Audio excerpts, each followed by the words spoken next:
प्रिय श्रोतागण, आप सभी को प्रणाम।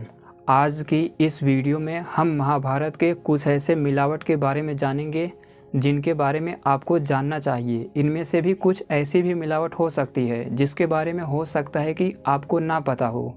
यहाँ तक कि इसको अनेक लोग सही भी मानते हैं। सनातन धर्म के मानने वाले ही इसको सही मानते हैं, लेकिन फिर भी ये मिलावट है। तो आइए आज की इस वीडियो में महाभारत के उन कई मिलावटों के बारे में जानते हैं जो मध्यकालीन मिलावट है। पहली मिलावट है कि भीष्म पितामह जी गंगा नदी के पुत्र थे। आप लोग महाभारत में टीवी सीरियल में ये सब देखते होंगे कि जो भीष्म पितामह जी थे उनकी माता गंगा थी, जो गंगा नदी है, वर्तमान समय में भी है। इसे भीष्म पितामह जी की माता कहा जाता था। लेकिन क्या आप ये भी जानते हैं, भीष्म पितामह जी की जो माता गंगा थी वास्तव में वे एक औरत थी, गंगा नदी नहीं थी, वो एक औरत थी, माता गंगा। कोई भला किस प्रकार गंगा नदी से पैदा हो सकता है? जो गंगा थी वनों में रहती थी, एक विदुषी थी जिनसे भीष्म पितामह जी का जन्म हुआ था। वे भीष्म पितामह जी एक बड़े वैज्ञानिक थे, ब्रह्मचारी थे, पूरा जीवन ब्रह्मचर्य का पालन किया था, एक क्षत्रिय थे, बहुत बड़े योद्धा थे। इसी तरह जो महाभारत में दूसरी मिलावट है वो है कि माता गांधारी के 100 पुत्र थे। ये जो धृतराष्ट्र थे उन्होंने माता गांधारी से 100 पुत्रों को उत्पन्न किया था। वे 100 पुत्र मांस के लुथड़े के रूप में थे। फिर महर्षि व्यास जी ने उन्हें 100 टुकड़ों में बांट दिया, तब जाकर उनसे 100 पुत्रों की उत्पत्ति हुई। लेकिन क्या आप जानते हैं, जो राजा धृतराष्ट्र थे वे कुरुवंश के सम्राट थे। उनकी अपने साम्राज्य को बढ़ाने की तीव्र इच्छा थी। हालांकि वे अंधे थे, लेकिन उनकी जो इच्छा थी अपने साम्राज्य को पूरी दुनिया में स्थापित करने की थी। इसीलिए महाराजा धृतराष्ट्र की कई पत्नियां थी। तो महाराजा धृतराष्ट्र की कई पत्नियां थी, 9 से 10 पत्नियां थी, जिनसे उन्होंने 8-8, 10-10 पुत्रों को उत्पन्न किया था, जो मिलकर 100 होते हैं। लेकिन उन 100 पुत्रों को सामूहिक रूप से एक कहा जाता था कि महाराजा धृतराष्ट्र के ही 100 पुत्र हैं। उनमें कोई भेदभाव नहीं था। धृतराष्ट्र चाहते थे समस्त भारतवर्ष पर अधिकार करना। वे एक महत्वाकांक्षी राजा थे। तो माता गांधारी के ही 100 पुत्र नहीं थे, बल्कि वे 100 पुत्र अलग अलग माताओं से, अलग अलग स्त्रियों से जन्मे थे। प्रिय दर्शकों, ऐसे ही महाभारत की एक और बहुत बड़ी मिलावट आपने सुनी होगी कि गुरु द्रोणाचार्य जी ने एकलव्य का अंगूठा काट लिया था। ये एक महा मिलावट है।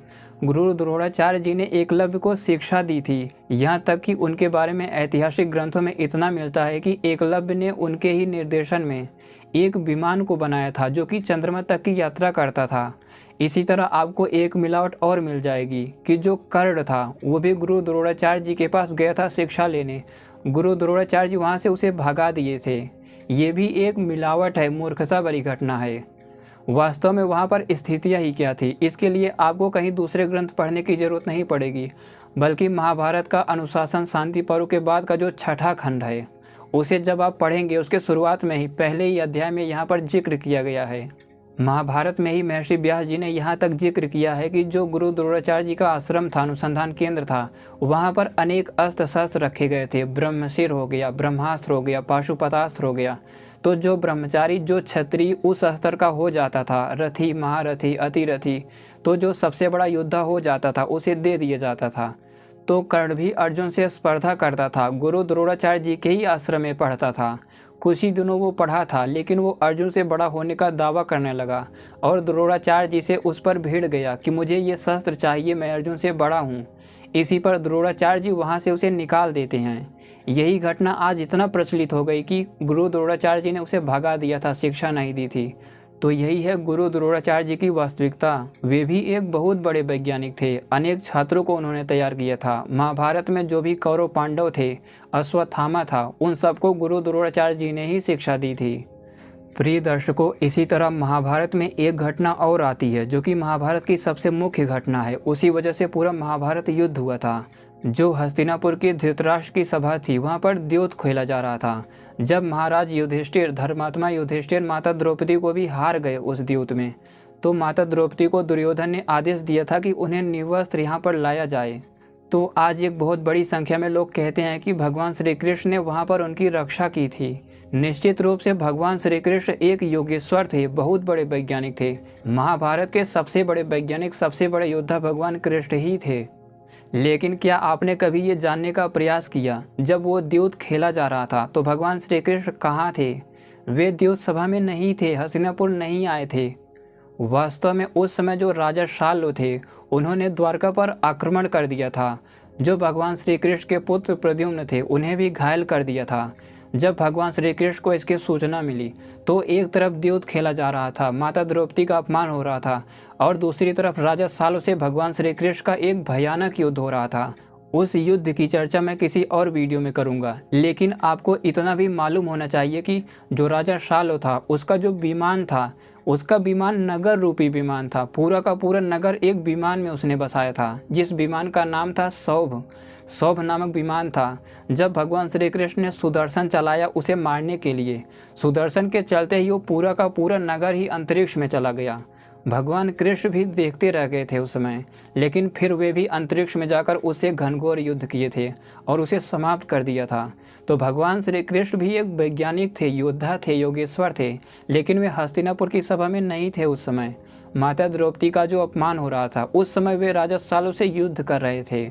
इसी तरह आपको एक और मिलावट दिखेगी महाभारत में कि जो अंगराज कर्ण थे वे माता कुंती के पुत्र थे। जो अंगराज कर्ण थे वे माता कुंती के पुत्र नहीं थे। माता कुंती एक राजकुमारी थी, एक राजा की पुत्री थी, वो ऐसा कोई भी कार्य कर ही नहीं सकती। माता कुंती ही थी जिन्होंने 5 पांडवों को जन्म दिया था, जो आगे चलकर महाभारत युद्ध का आधार बने। तो ये घटना एक मिलावट भरी है, मूर्खता भरी है।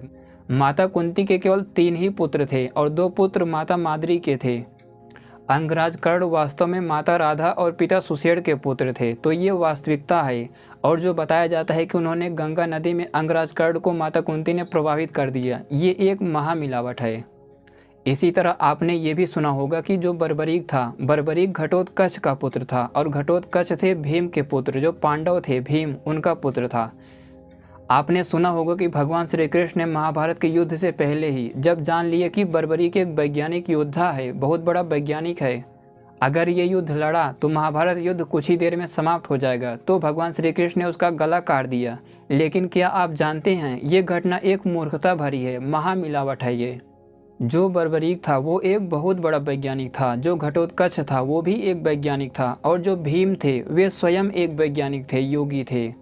इन तीनों ने मिलकर विमान बनाए थे। यहाँ तक कि जो बर्बरीक था, आप कहते हैं कि भगवान श्री कृष्ण ने उसका गला काट लिया, लेकिन जो बर्बरीक था, ब्रह्मचारी कृष्णदत्त जी महाराज इतना जिक्र करते हैं कि जो बर्बरीक था भगवान कृष्ण के साथ मिलकर उसने एक अंतरिक्ष स्पेस स्टेशन को बनाया था। तो ये भी घटना एक मूर्खता भरी है। आप लोग खुद ही विचार कीजिए, जो वैदिक विज्ञान के द्वारा पूरी सृष्टि को तत्वतः जानता हो, पूरे ब्रह्मांड के हर कोने को जानता हो, सूक्ष्मता की हर दुनिया को जानता हो, क्या वे लोग यही करेंगे, अपनों का गला काटेंगे, या फिर किसी पुत्र को उत्पन्न करके नदी में बहा देंगे, या फिर और भी जो घटनाएं हैं? क्या कोई योगेश्वर, योगी, वैज्ञानिक, ऋषि मुनि, आचार्य ऐसा कर सकता है? इसी तरह आप लोग जानते होंगे कि भगवान श्री कृष्ण की 16,000 से भी अधिक रानियाँ थी।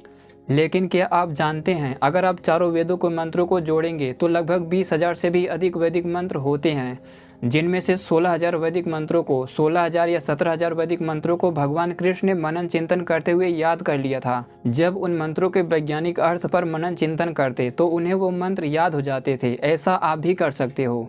तो 16-17,000 वैदिक मंत्रों को उन्होंने याद कर लिया था। बाकी के जो 3-4 हज़ार वैदिक मंत्र हैं वे वेदों में ही पुनरुक्त हैं, यानी एक ही मंत्र कई कई बार दिए गए हैं। तो मिला जुलाकर आप कह सकते हैं कि भगवान श्री कृष्ण को सभी वैदिक मंत्र याद थे, चारों वेद याद थे। ईश्वर ने वेदों का जो ज्ञान दिया है वो सृष्टि का ही ज्ञान दिया है। वेदों का अर्थ 3 प्रकार से हो सकता है। जो मुख्य अर्थ है, वैज्ञानिक अर्थ है, वो आधिदैविक ही है, जो कि सृष्टि की व्याख्या करता है। तो भगवान श्री कृष्ण ने उस अर्थ के द्वारा, उस अर्थ को जानने के लिए, सृष्टि के रहस्यों को जानते हुए उन्होंने चारों वेदों को याद कर लिया था पूरी तरह। इसी को लोग जब भ्रष्ट हो गए या फिर कुछ दुष्ट लोगों ने ऐसा मिलावट कर दिया कि भगवान श्री कृष्ण की 16,000 से भी अधिक रानियाँ थी, ये भी एक महामूर्खता भरी घटना है। और भी ऐसी बहुत सी मिलावटें हैं जो आपको नहीं पता हैं। आगे धीरे धीरे वीडियो में उनके बारे में बताया जाएगा। और साथ ही ऋषियों, महर्षियों, महापुरुषों की जो वैज्ञानिकता थी, जो उनके ज्ञान विज्ञान का स्तर था, जो उनके पास अस्त्र शस्त्र टेक्नोलॉजियाँ हुआ करती थी, उनके गुरुकुल अनुसंधान केंद्र हुआ करते थे, इन पर धीरे धीरे आगे करके वीडियो आएगी। तो यही है आज का वीडियो। मुझे लगता है कि आपको भी अपने ऋषियों, महर्षियों और महापुरुषों पर गर्व होगा। वीडियो को पूरा देखने के लिए धन्यवाद।